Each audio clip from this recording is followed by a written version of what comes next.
Okay, I think that David is will join us later. He's coming from somewhere, and I think that the other person following the seminar might not come today. Anyway, circular economy.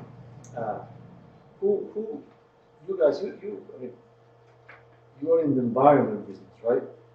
Yeah. So you know about these things, right?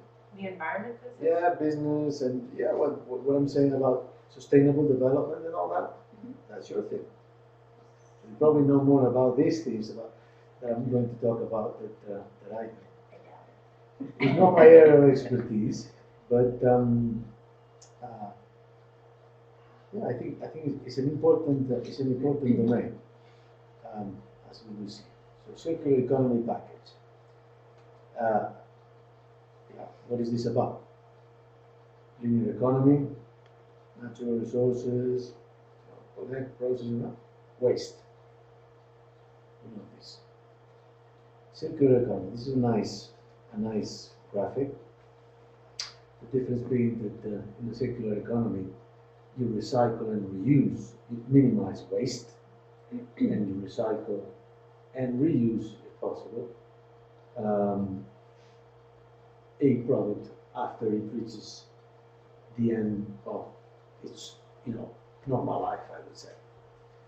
So that's what circular economy is about. And in the process, you minimize the impact on the environment, but also you generate new business possibilities connected with the fact that you are recycling, you're reprocessing, reusing some of this material. So I forgot to mention that these slides come from two young colleagues of mine that were mentioned at the beginning. Just, Natalia, Martin, and Michal Kovici. So credit goes to them for producing these nice set of slides. So, what is the circular economy? Well, maintaining the value of products, materials, and resources in the economy for as long as possible, while minimizing waste generation. So that means that a product, its usefulness for the economy goes beyond its kind of a normal life cycle, and at the same time you minimize waste, so to say. It can help us boost our economy and competitiveness with new business opportunities and innovative products and services. So, making this effort in minimizing waste and reusing products will also putting people's creativity, I guess, to work. And obviously, there are economic, social, and environmental gains that come out from all that. We've referred to these Juncker priorities a few times already. Everything that we do today is connected to those top 10 priorities. The slide tries to illustrate how circular economy that you see at the bottom connects with particularly three of the 10 top priorities: energy, and climate, jobs, growth, and investment, of course, democratic change and better regulation. I think it's more about better regulation than democratic change. The priorities call it that. Hi, David. So, in December 2015, the Commission came out with this package, contain a number of documents, a big package. You can Google it, it comes out quite easily. An action plan communication, basically explaining why we're doing all this. There's a list of follow-up initiatives to that action plan, and then there are legislative proposals on waste. In fact, there are not just one, but several. There's one on waste, there's one on waste packaging, there's one on landfill, and there is also one on electrical and electronic equipment waste. So it's a big package, and the package is in the process of being now negotiated, discussed through the legislative procedures that we talked about in one of the earlier seminars. Yes, objectives of the new package. Yes, connecting business and environment agendas, that's very important. Uh, so again, preserve the resources while creating business opportunity and establish closer links to other key European Union priorities, climate and energy, jobs and growth, investment, innovation, social and industrial competitiveness. And yes, the idea is to propose a concrete set of ambitious actions where the European Union has a high added value. This is a domain where member states have a lot of their own responsibility, but where the European Union, because waste and is not confined to borders of one particular country, it's a general problem. Where the European Union intervention is perceived as being important.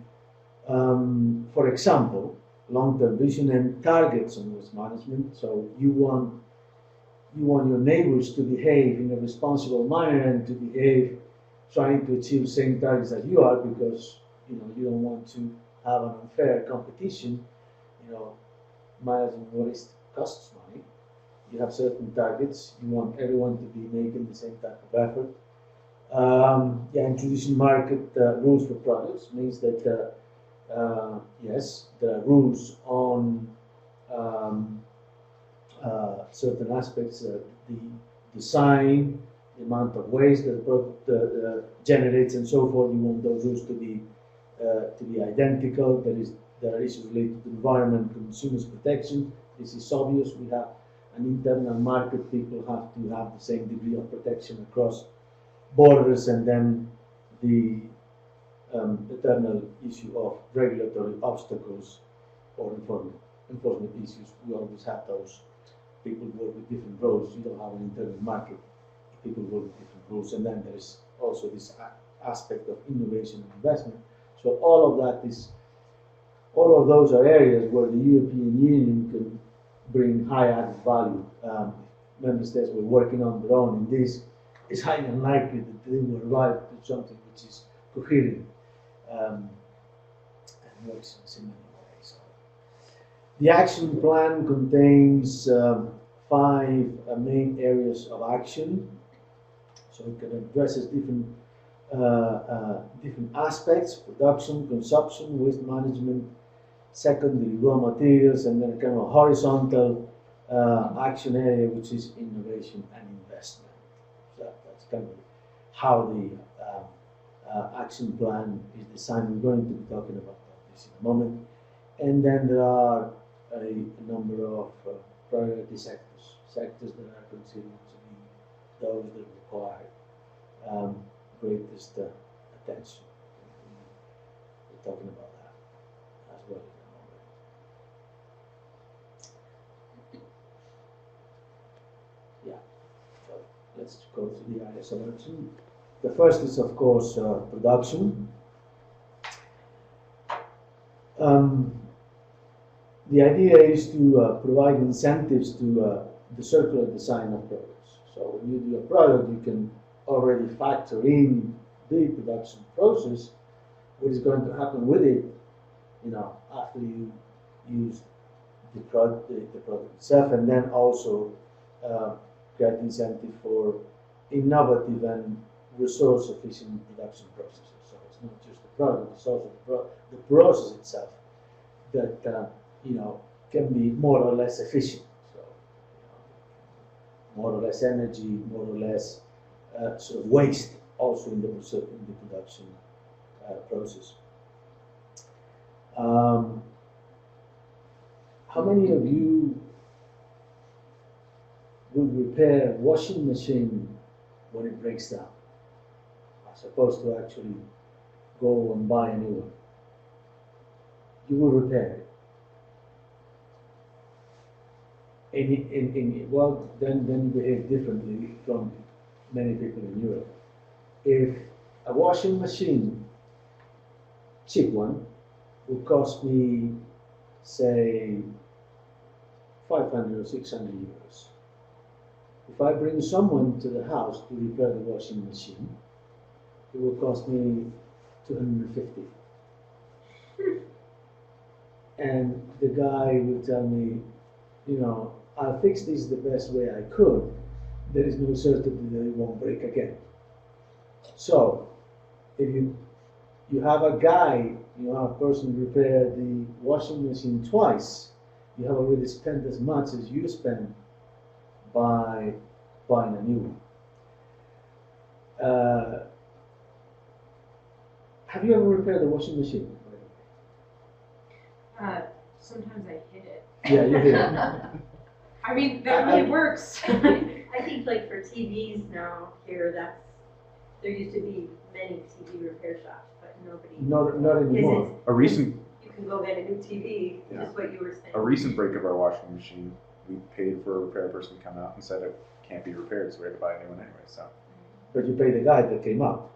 yeah, a very Very little. very cheap fee Very- for the assessment. Very cheap. Well, okay, you're lucky. This is the US. In Europe, you would pay the guy to come up and look at it, already $100.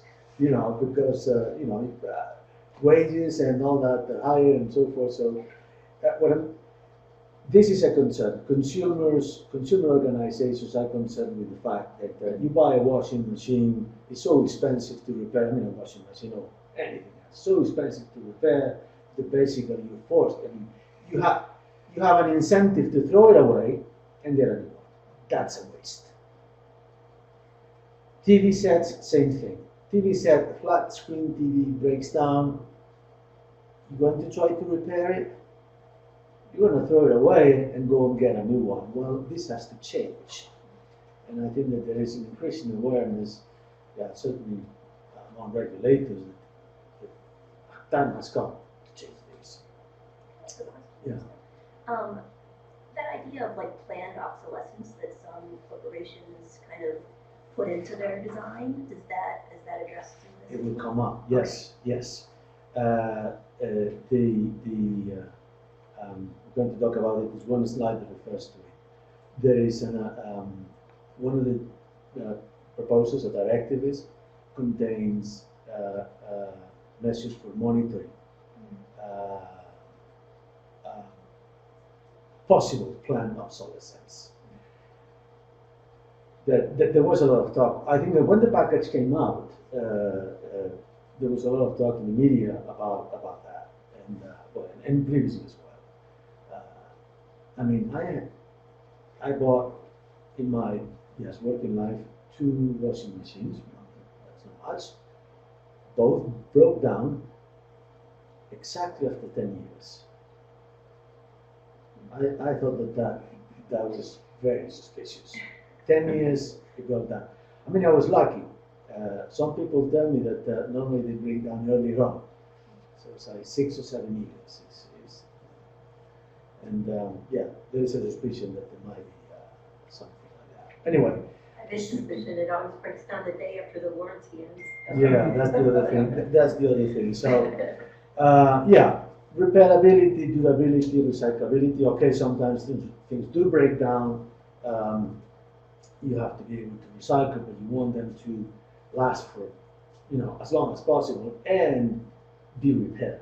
You have to encourage production of things that can be repaired. Production promotion of best practices for waste management and resource efficiency in industrial sectors, yes. And facilitate industrial symbiosis. You know what that is? Can you guess? Industrial symbiosis. Waste can be an input for certain industries. So you produce something, it becomes waste. That waste is input for another industry. That can be left to sort of natural synergies, but could also be organized. I mean, a very clear example is ferrous materials. So you throw your washing machine, well, that metal is going to be recycled, it's going to be used. I have a friend that is making a ton of money. Inclusive making a ton of money out of that. Really a ton. So that's the obvious case, but there are other cases where that can happen again. So when you recycle parts, for example, you can also sort of use those parts industry can use those parts, recycled parts, in new products and things like that. So the other area is consumption. Well, the objective is to reuse and repair products and look towards waste. The same thing but looked at from the consumption side. Empower consumers with reliable information on environmental impact of products.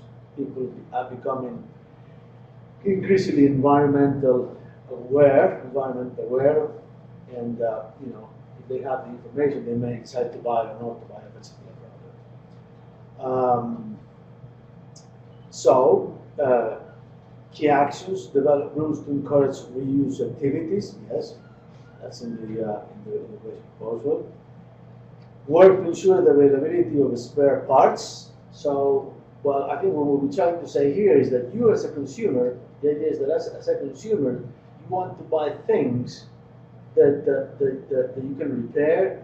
So you want to be sure that there are spare parts for that particular product to be. So when you buy a washing machine, one consideration as a consumer that you may have is, okay, can I repair these? Are there repair parts for this or not?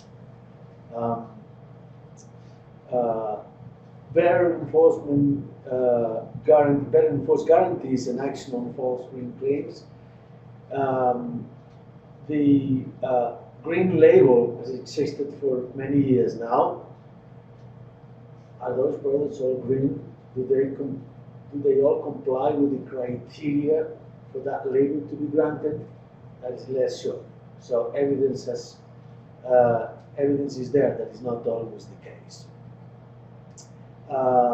Then emphasize the criteria for green public procurement. Green public procurement is a big thing as well. We want public procurement and public authorities, when they procure, to make sure that they provide incentives for, for the green in the procurement. And so part of the action that's been implemented is to emphasize this criteria in public procurement. Here's the other thing: independent testing program to assess possible plant obsolescence. That is something that needs to be looked at. And again, better labeling. That's again about informing consumer better about the environmental sort of footprint and other stuff when they buy a product. Waste management, very important. So we need to improve waste management, that's clear, and we have to bring a long-term vision and drive investments to achieve that. So there is a part of the package, those directives, these legislative proposals on waste, to improve waste management, of course, and including avoiding overcapacities in receiving waste treatment. So basically what we don't want is to have to incinerate, we don't want landfill, what we want is more recycling. So we have to kind of provide disincentives that are for member states to, okay, let's just create a new dump or create a new incinerating facility to, no, you want to avoid that. That must, continue to exist, but you don't want to provide incentive for that because you want to reduce it. And this is a particular thing: ensure the cohesion policy, EU cohesion policy contributions are guided by the EU waste hierarchy. That applies, by the way, also to EU legislation. Basically, what you want is that the legislation kind of provides an incentive to this waste hierarchy. Prevention is the top. That's what you want to incentivize. Then preparing for reuse, recycle, recovery, disposal. Disposal is the least interesting. That's the one thing you don't necessarily want to provide incentive for, because dumping stuff is the easiest, but the least interesting process in dealing with waste. Can I ask you a question? So this sounds like, from a climate science perspective, like this sounds great, but from like a business perspective, if you, like, how could you possibly pragmatically incentivize prevention when it's, so you have to tell people to make their stuff better. Mhm. And if they make their stuff better, they sell less of it. We're going to get there, but it's a very good question. And there is always, I come from the business side of the institution. And there is always this tension with the environmental side of the institution. So the people working for the environment, industry, they just pollute, they have to pay, blah, blah, yeah, okay, but hold on a second. You still want to make sure that there is growth, that people get jobs and stuff like that. You don't want to asphyxiate, to suffocate, growth by being too constraining with environmental measures. So there is always a balance. And at the beginning, we said that this is about, better connection between businesses and environment. So the two sides are there. The two sides are there. And some of this is about providing incentives to those that behave responsibly. And also, there is financial aid being given to support some of these measures. So there is a very important financial package. So you as a company, you're not punished if you behave well. On the contrary. So, and there's also an interesting scheme that we will talk about in a moment that has an effect on this. Market for secondary raw materials. What are secondary raw materials?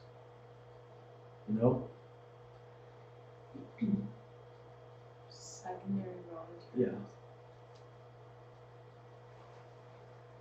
Is what you get after you recycle. So when you recycle, you get something. Ferrous materials, that's very clear. That's been around for a very long time. But then paper, of course, that's also important. And plastics and stuff like that. So we want to look into that market and do something to make it grow, so it becomes commercially interesting, economically interesting, to try to make business and to make available secondary raw materials.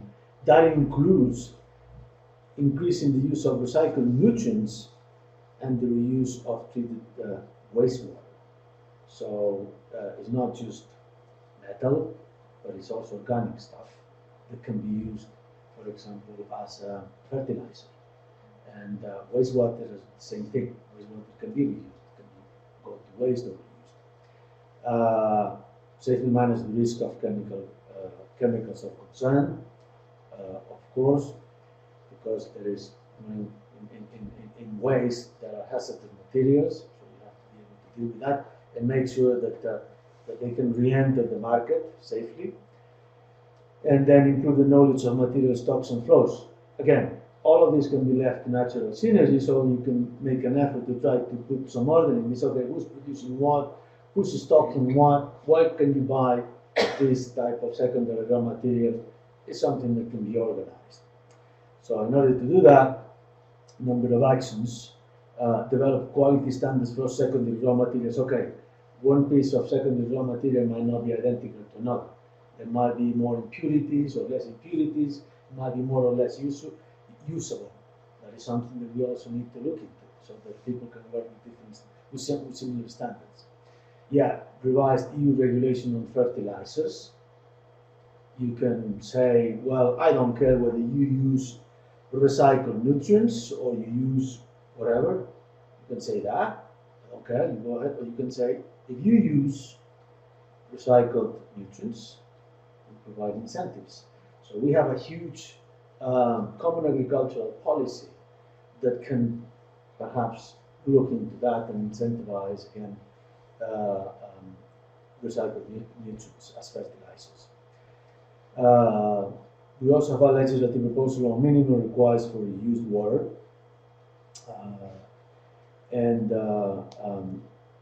Then, we have a very precise legislation on everything that has to do with chemicals, and we're not necessarily certain that there is perfect complementarity. There's a perfect interface with that and waste legislation.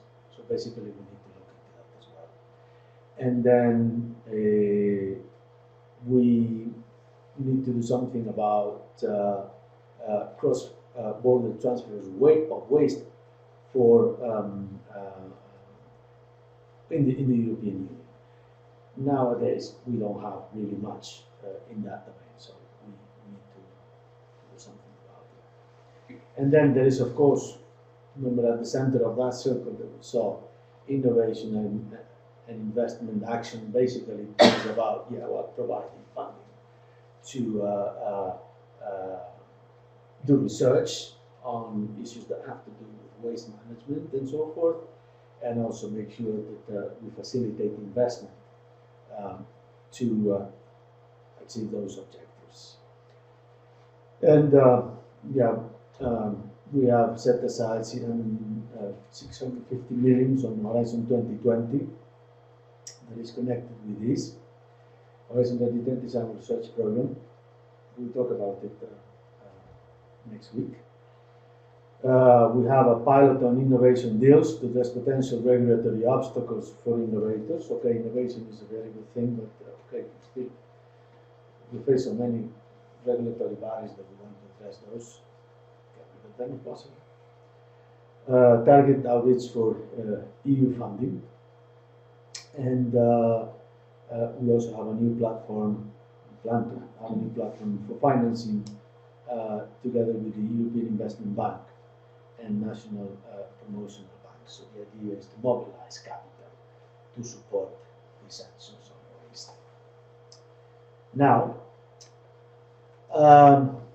let's take a look at those priority actions, priority sectors that we're talking about. Plastics, of course, important, very important. The objective is to provide a strategy to improve the sustainability of plastics throughout its life cycle. Increase efficiency in recycling. So today we have less than 25% of plastic waste collected. Less than 25% of plastic waste collected is recycled, and about 50% goes to landfill. This is the situation today. This is not the objective. So we have to improve that. In order to do that, we need to adopt a specific strategy on plastics, including marine litter. You have heard about the islands of plastic in the ocean, and a more ambitious target for the recycling of plastic packaging in the legislative proposal on waste. We'll be talking about those later on. Food waste, very important. We're talking about that and the possibility of recycling using as fertilizers. So the objective is to reach a sustainable development goal for, to have food waste by 2030. So basically we want to reduce that by half, food waste. Today we have around 100 million tons of food that are wasted annually in the European Union. Seems like a lot to me. And the key actions: develop a new methodology to measure food waste. Again, it's about standards and being able to measure it, which is far from simple. So, create a platform for the Sustainable Development Goal on food waste and to share best practice and results achieved. Monitoring. Clarify European Union legislation relating to waste, food and feed, and facilitate food donation. Food donation is something that we've been talking about for years, and it's good that we finally do something about it. In Europe, we used to have great surplus of milk, for example. We had kind of a way to support farmers that paid for milk being produced that could not be dumped into the market, because that would make prices go low and farmers would lose revenue. So what do we do with that?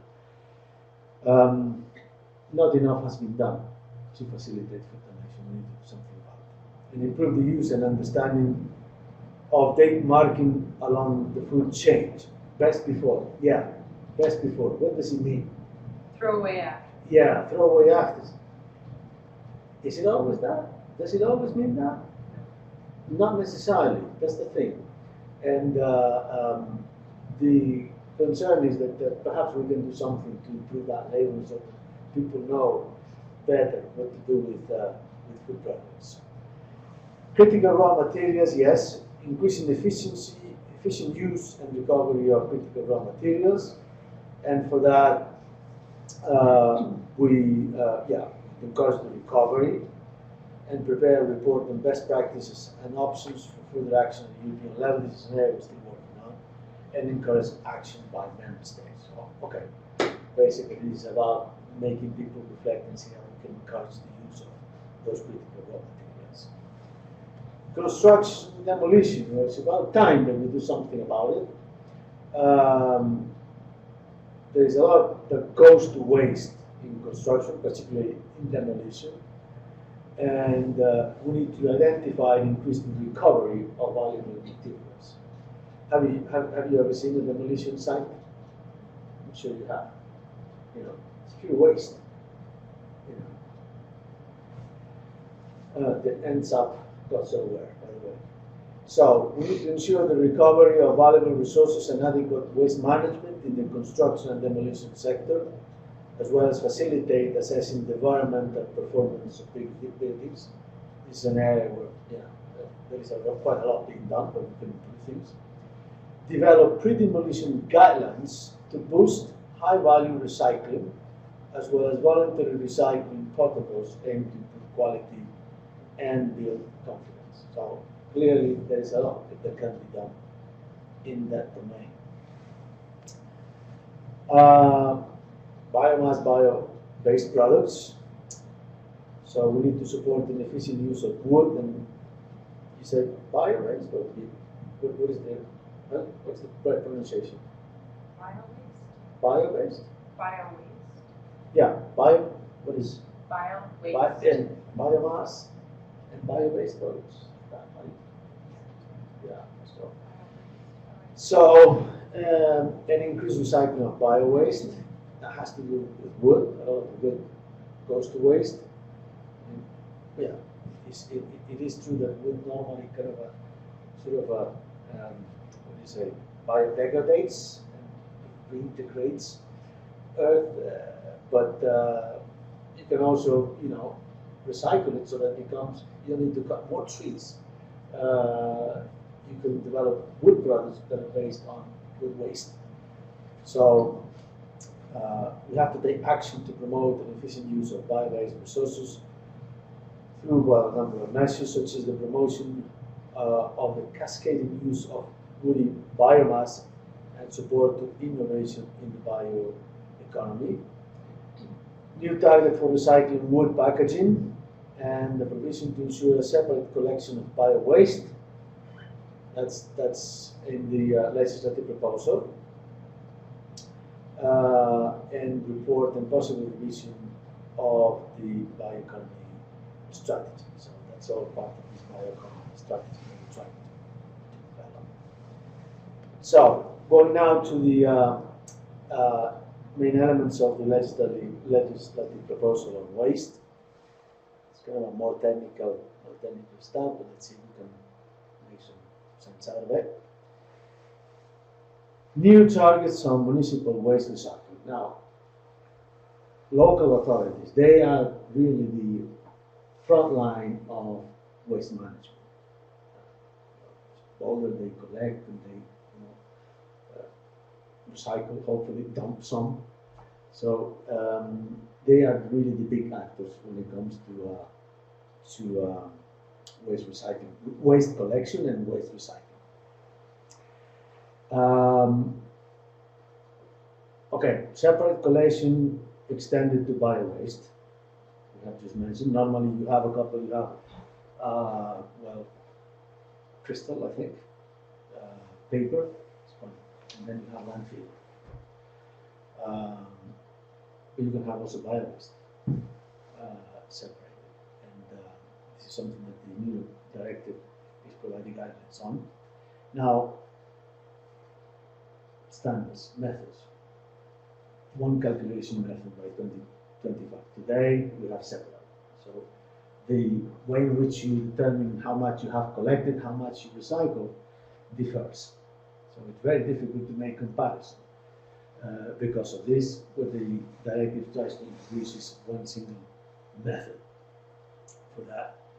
Now, the thing is that not all member states are in the same sort of at the same level in terms of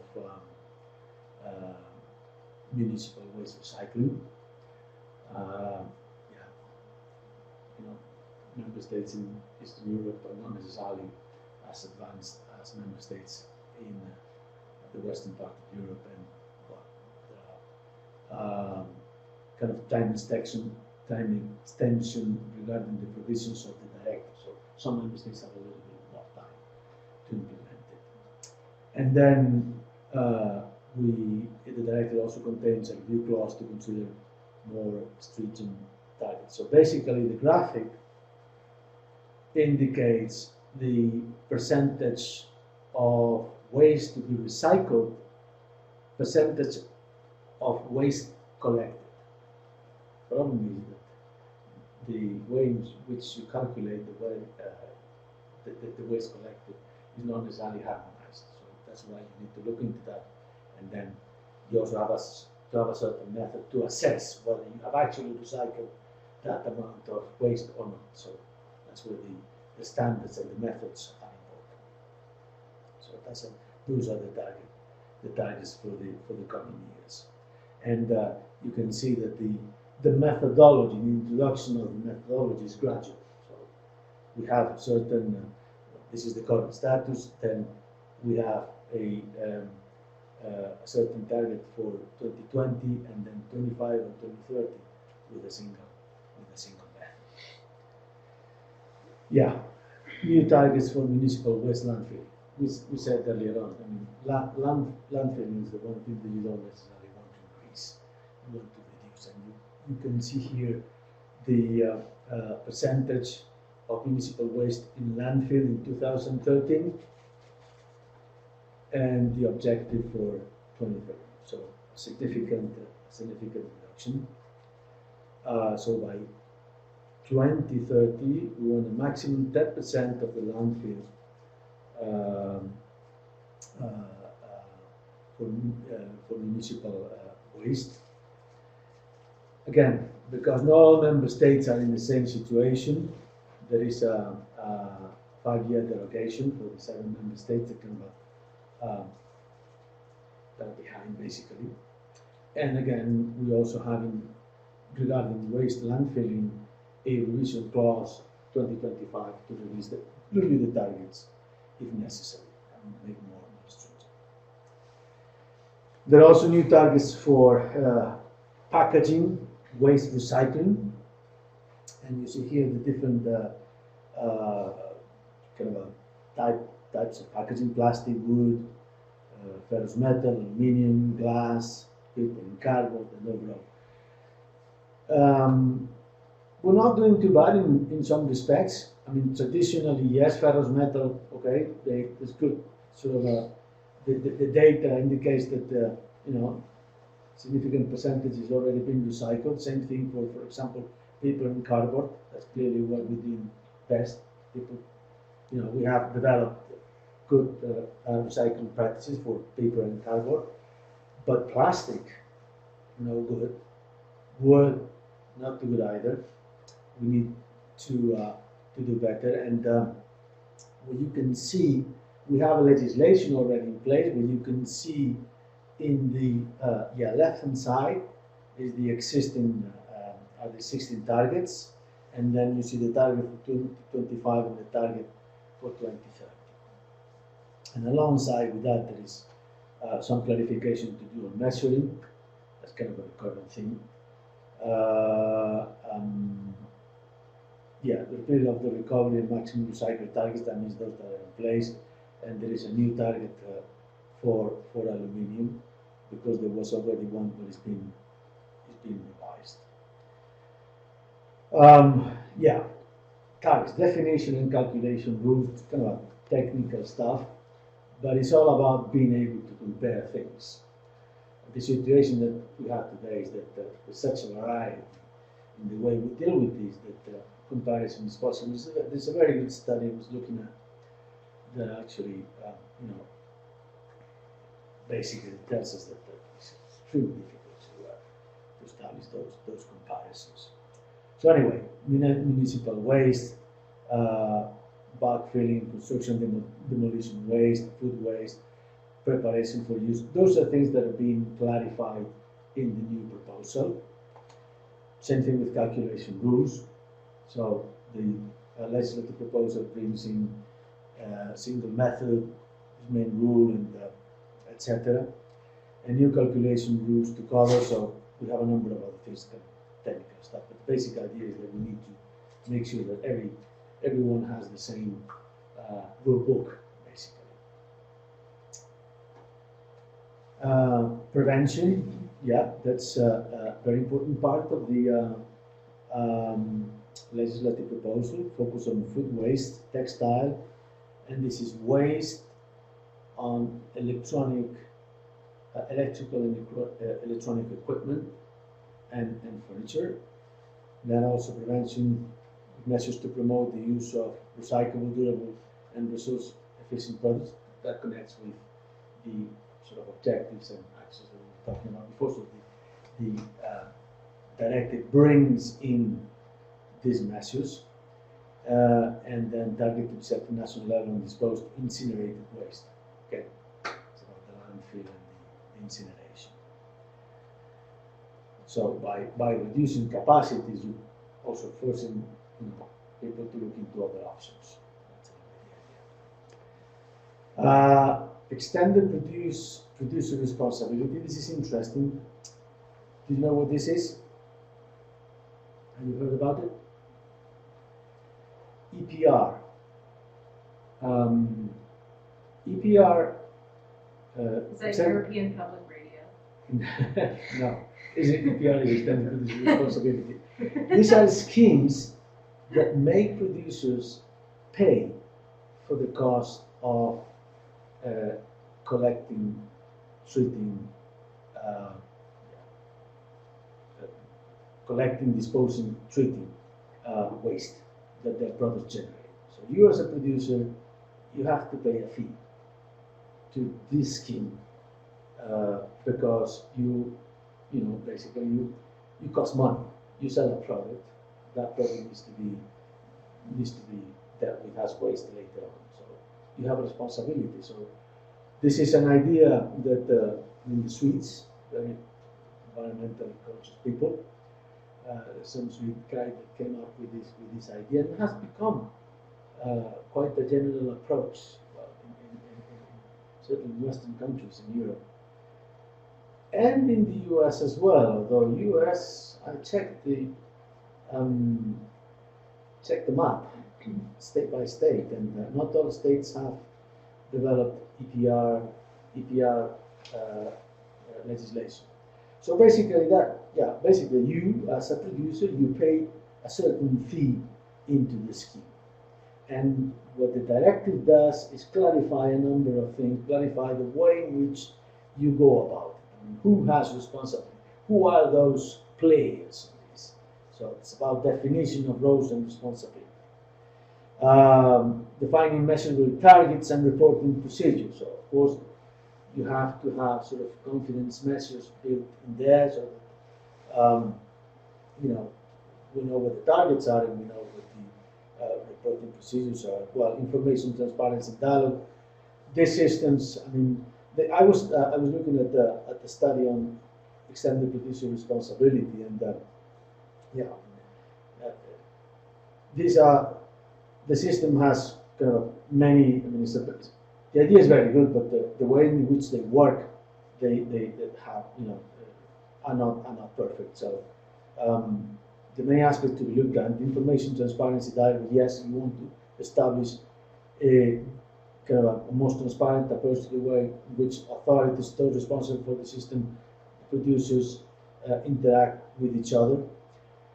The directive introduced the notion of full cost coverage. you have the notion of full net cost and full cost. What is the difference? So the fees are calculated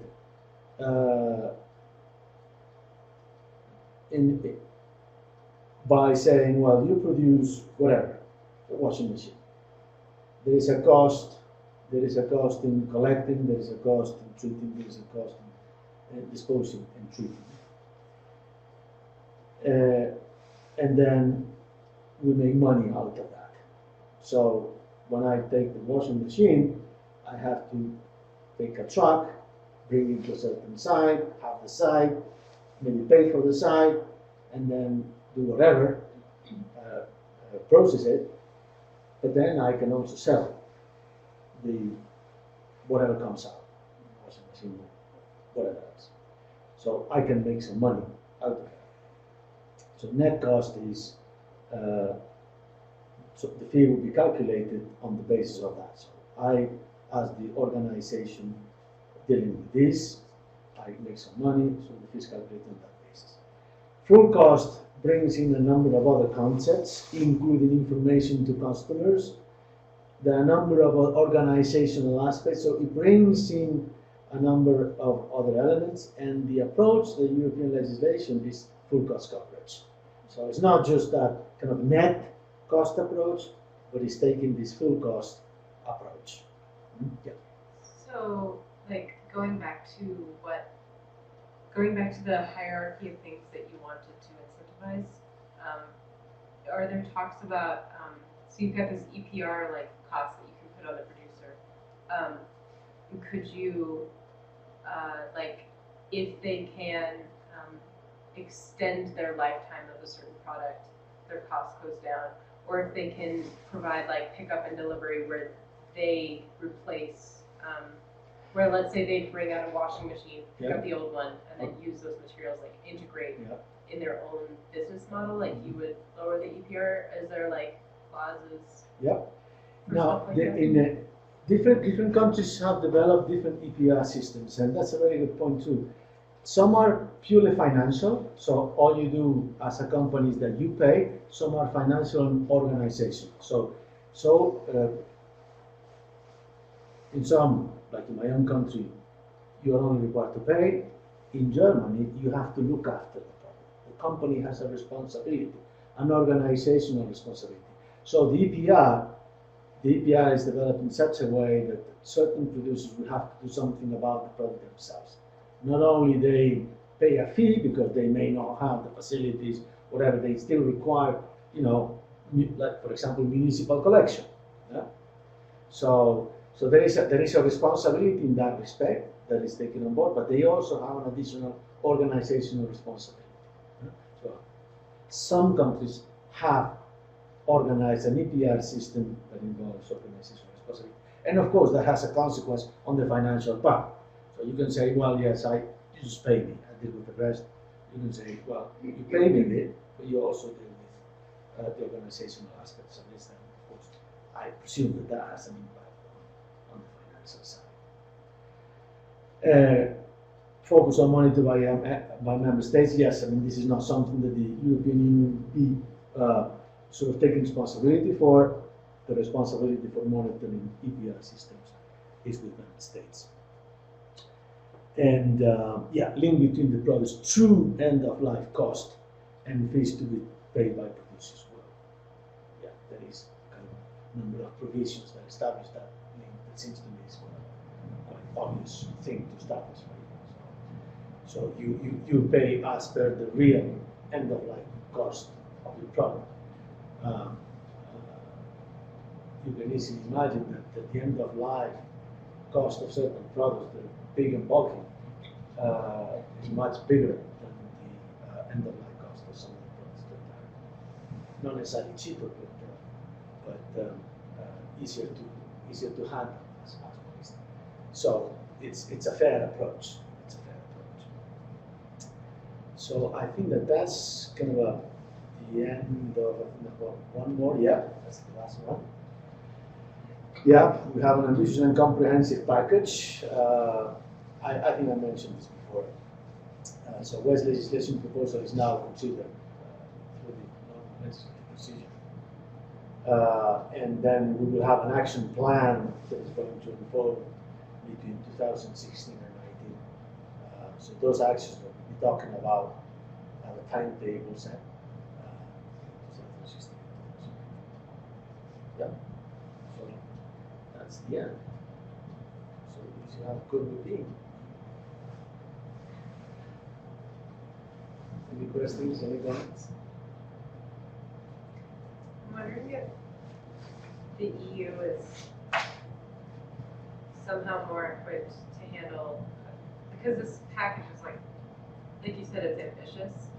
And I'm wondering if there's something different about, what is different about the EU than about like America or the United States that would like guarantee more success in the EU than a program like that here? No, I don't know. I think that I mean, one of the things that this piece of legislation will do is to generalize the EPR systems throughout Europe. I don't know whether it's more efficient in the US, but I, just out of curiosity, I googled EPR in the US, and let's see, I have it here. No, I don't have it. I don't have it here. I was just looking at it, and it surprised me. Oops. That a number of states in the there are some states that have it, like Colorado has legislation on EPR. California is the one that has the most sophisticated EPR systems. In fact, they have, because the EPR doesn't work the same for depending which type of things. For plastic, it would be one, it would work in a certain way. So not all products are the same. So you can differentiate in the way you deal with different products. So you can have legislation more or less, sophisticated and targeted and so forth. So that, again, there are many different ways. And in Europe, we have many different ways of dealing with it. And but Arizona has no EPR laws. Nevada has no EPR laws. And you have a bunch of other states that have nothing. California is a well-developed EPR legislation, and I think that in the Northeast you also have like Vermont and New York and some states that have. Yeah, exactly. I was looking at that one. Oh, Yeah, I was looking at that one. So you see there are quite a number of states that haven't developed the EPR system. so the color is the number of laws. Yeah, that you yeah, have. this is like number of state EPR laws. So you have quite a few that are white. So there they are. And it is, I mean, it is considered a good way. I mean, you produce something, you have a responsibility. You're generating waste. So it's not just the consumer. I mean, you as a consumer, you pay your taxes. So you're paying, and so there is a cost built in the price of the product, by the way. You're going to also pay for that. I think that there is also a responsibility on producers to contribute towards the system. The U.S. too, there's this environmental justice movement that looks at where waste is disposed, and oftentimes the poorest communities end up having to take on these sites.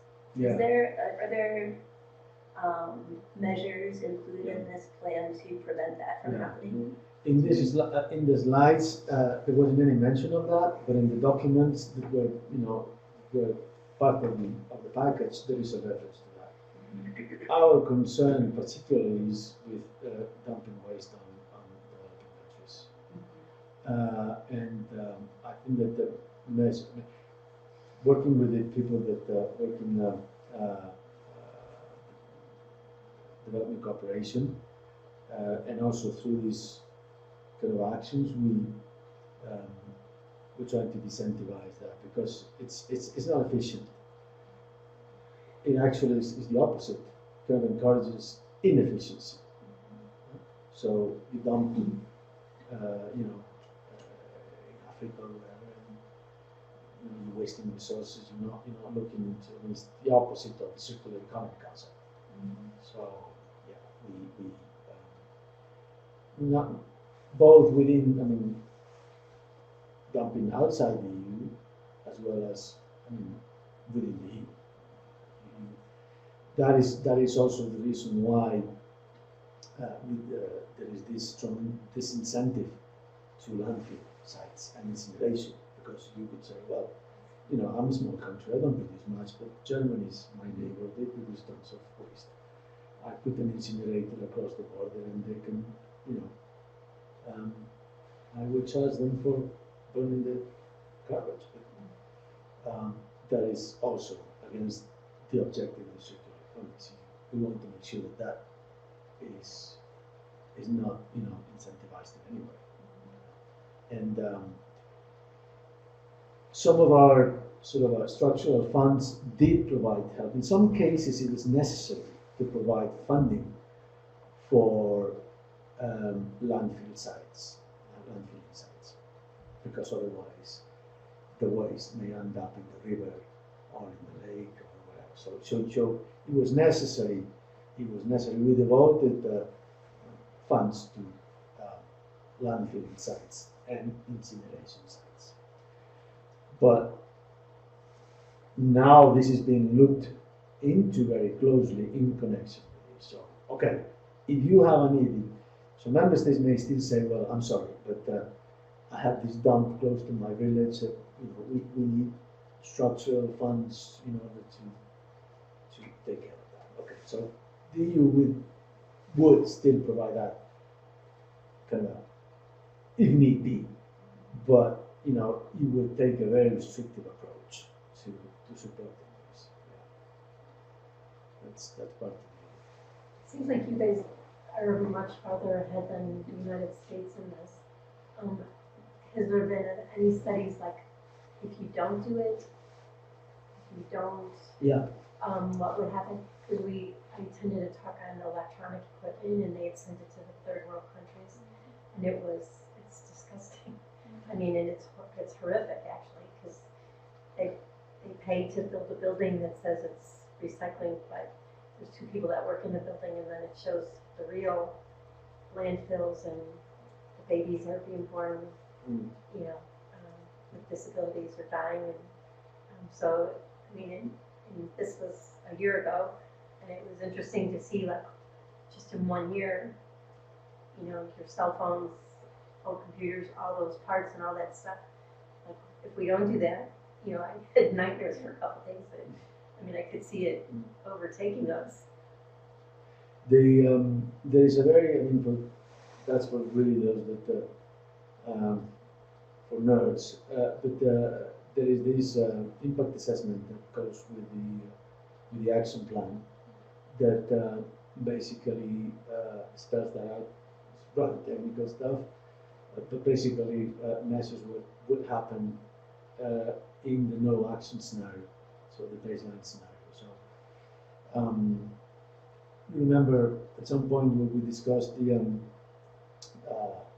I think the top 10 priorities and the better regulation, impact assessment have become very important.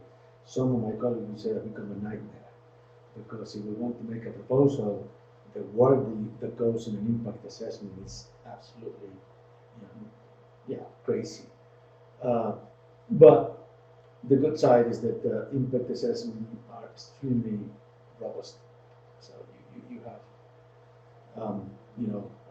good scientific basis. This is what this is about, isn't it? Good scientific basis for legislation. And go ahead and have a look. Good incentives. Yeah. Good incentives. Yeah. So there is a good analysis of what would happen if we do nothing and what we gain by implementing this. Okay, guys, I think this is it. By the way, before I forget, Thursday, we said, we haven't sent the formal announcement yet, but Thursday at 5:30 will be my farewell drink. You're warmly invited. We plan to go to Rubens. You know what that is? That's just a couple blocks here. Huh? A couple blocks north Yeah. of here. So it's I think it's Broadway with Walnut, I think. Yeah. Good place. Have an excellent collection of Belgian beers. So I don't know if I have all of your emails, but I have yours and I have just you guys make a note. Thursday next week, 5:30 until